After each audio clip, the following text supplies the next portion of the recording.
1971 সালের 24 মার্চ দিনটি ছিল বুধবার। 23 মার্চ রাত থেকে পাকিস্তানি সেনাবাহিনী পূর্ব বাংলার বিভিন্ন স্থানে দমনপীড়ন ও হত্যাযজ্ঞ শুরু করে।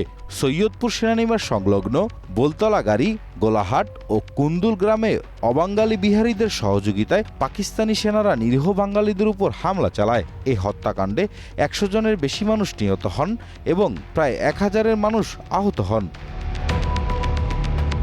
ওই সময়ে রংপুর হাসপাতালের সামনে ক্ষুব্ধ জনতার সঙ্গে পাকিস্তানি সেনাবাহিনীর সংঘর্ষ হয়। এর জের ধরে রংপুর সেনানিবাস সংলগ্ন এলাকায় নিরস্ত্র মানুষের উপর গুলিবর্ষণ করা হলে কমপক্ষে 50 জন নিহত ও বহু মানুষ আহত হন।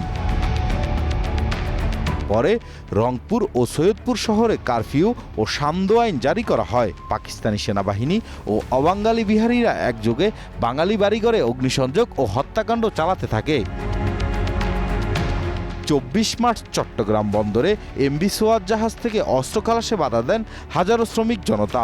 বাঙালি সৈন্যদের সহযোগিতায় গড়ে তোলা হয় ব্যারিকেড। পরে পাকিস্তানি সেনাদের চালানো গুলিতে নিহত হয় প্রায় 200 শ্রমিক, আহত হন বহু মানুষ।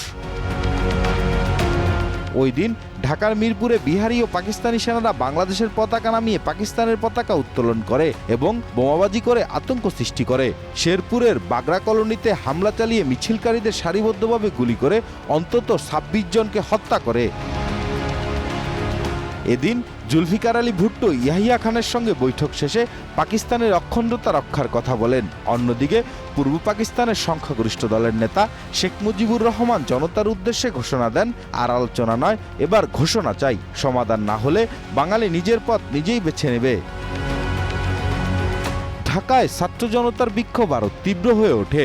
স্বাধীন বাংলা কেন্দ্রীয় ছাত্র সংগ্রাম পরিষদ সম্ভাব্য পাকিস্তানি আক্রমণ প্রতিহত করতে সশস্ত্র গণপ্রতিরোধের আহ্বান জানায়। 24 মার্চ বাঙালি জাতি বুঝতে পারে যে স্বাধীনতা ছাড়া মুক্তির আর কোনো পথ নেই।